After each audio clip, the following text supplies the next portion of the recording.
You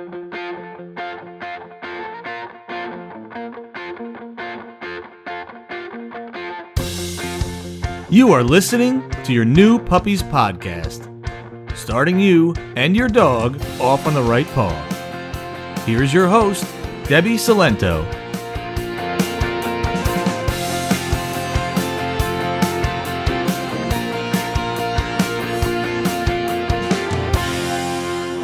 Hello and welcome to episode 46 of Your New Puppies podcast.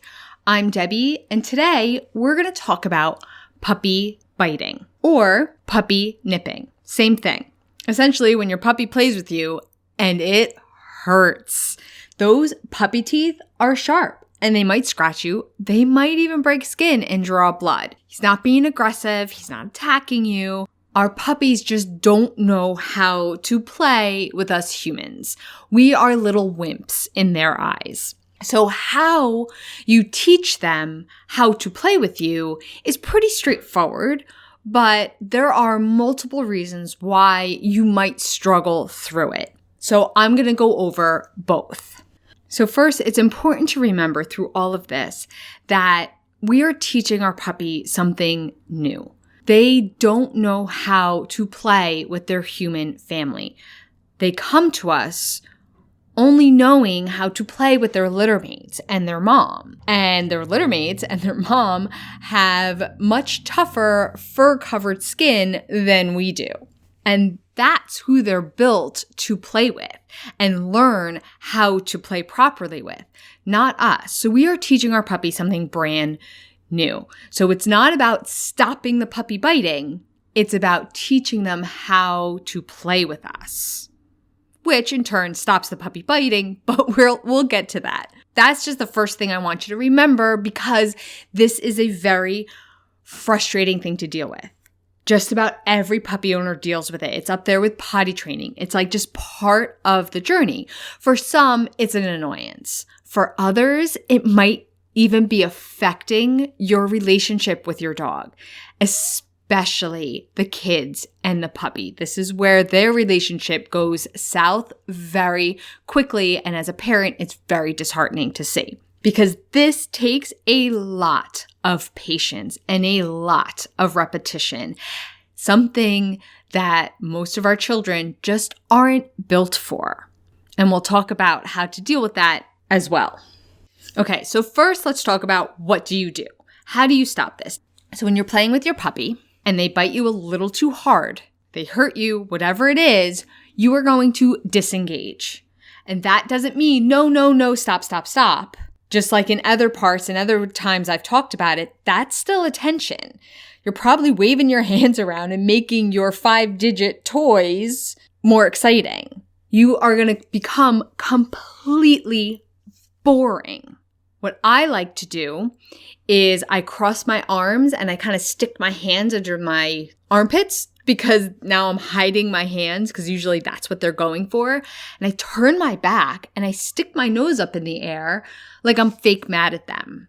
And then if they stop, I go back in and play. So what's happening is your puppy wants to play with you. They want nothing more than your attention and to play. So when they don't play the way you like, which is the way that comes natural to them, remember that, we stop playing. We take away that attention and that play. I don't like it when you play with me like that. But as soon as they stop, we go back in and we reward them. Yes, okay, this is how we play. Now, they are probably going to immediately start nipping you again. So you just repeat, you disengage. So it's going to be like this little dance of teaching them, nope, when you bite that hard, I don't like it. And as long as they're being gentle and nice, you continue to play with them. Now, of course, it's not that simple, right? They don't always stop. They keep going. So you make your reaction a little bit more dramatic. Maybe you stand up and turn your back to them. Maybe you walk out of the room and close the door behind you for a couple seconds. You remove yourself completely. Now, some will tell me, my puppy just goes off and plays with something else, does not care that I've stopped playing with them. Don't underestimate the power of your attention. It might seem like your puppy doesn't care, but if you continually do that with them, they will learn. It will have an effect. Some also find that letting out a little yelp can help. And if you do, that's the only thing you do. There's no stop. It's a simple yelp or like a high-pitched ouch as you turn your back and tuck your hands. For some puppies, that actually excites them, that noise. So it totally depends on your puppy. Some of them, they kind of get surprised by it, and that's what makes them kind of sit back and stop. For others, it makes it worse. So that's going to depend on your puppy. You're going to have to try both ways and see what works.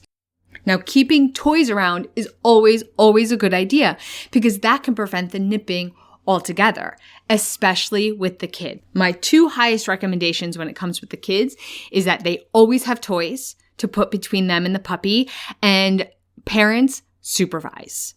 You cannot send your kids off with your puppy, let them go play. I know you want to. I know you need a break from both of them, and it seems nice that they can entertain each other, but you need to be there to intervene. You have to manage that situation because the puppy nipping, the relationship with the kid can go south, and we never want anything bad to happen when the kids are around. And the frustration that sets in from this puppy nipping is the first way that bad things can happen when the kids are around.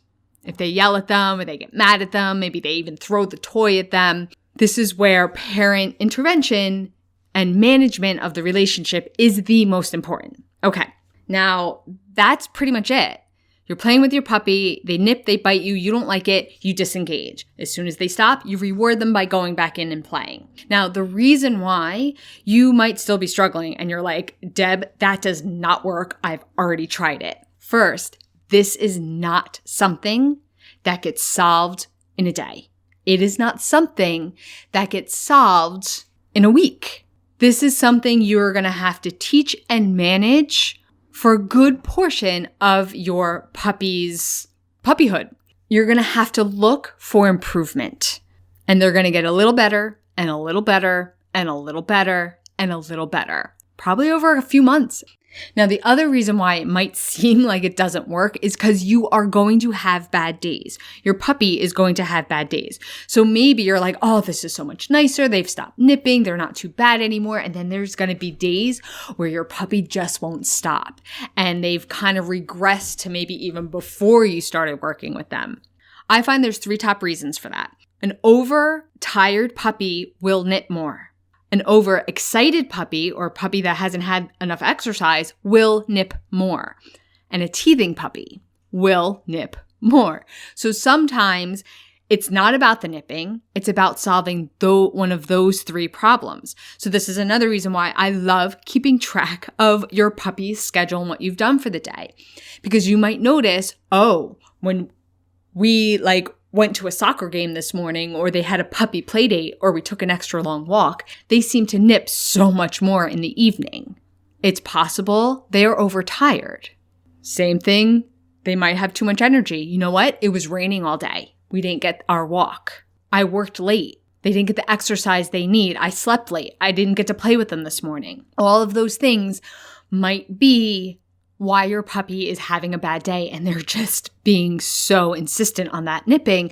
So we try to burn some energy in a more structured and constructive way, like a walk or a game like Rover Round Robin where he's running from family member to family member. It's a little more structured. It's not just open play where they can get excited and start nipping you. And then teething, I mean, there's not much you can do about that. Every puppy's going to be teething, but if you recognize it, then you can give them that toy that they just like to chew on, that satisfies them. Okay, so the point here is sometimes it's not a teachable moment. So if you find yourself in a moment, you're doing everything you usually do, you're trying everything, and the puppy just won't stop nipping, you're getting so frustrated, it might not be a teachable moment, and that's okay. This is where we have to drum up all of our patience in the world, realize our puppy isn't out to hurt us. They are a puppy. They're the equivalent of a toddler. Sometimes they don't know what's happening. All they know is that they're overtired, they're overexcited, their mouth hurts, and they're just reacting to that. So we need to put them in their crate, let them rest, give them some exercise, or give them the right toy. That's the gist of it. We have to remember that we are teaching our puppy something that is brand new to them. So when they play inappropriately, we disengage. We stop play. When they stop what they're doing or they are playing nicely, we continue the play. And eventually they learn, oh, when I do this, play stops. When I do this, play continues. That takes time and a lot of repetitions for them to realize. We also have to remember that sometimes our puppy just has bad days, and there's other reasons for the behavior that we should be actually addressing instead of strong-arming and trying to get our puppy to stop nipping us. And that is all I have for you today. As always, if you were enjoying the podcast, please rate and review it. It helps other dog owners find the podcast. And if you would like to continue training with me, I have a 4-week online new puppy course that gives you a roadmap to the first 4 weeks home with your puppy while building the skills and the foundation you need to help you through the rest of your lives together. And I'm in there with you every step of the way. You have at least 12 months access to me directly in the course where you can ask me all of your training questions so I can help you through any bumps you hit in the road. You can find more information on that at playtimepaws.com/puppy. Thank you so much for listening. I'll be talking with you soon. Bye for now.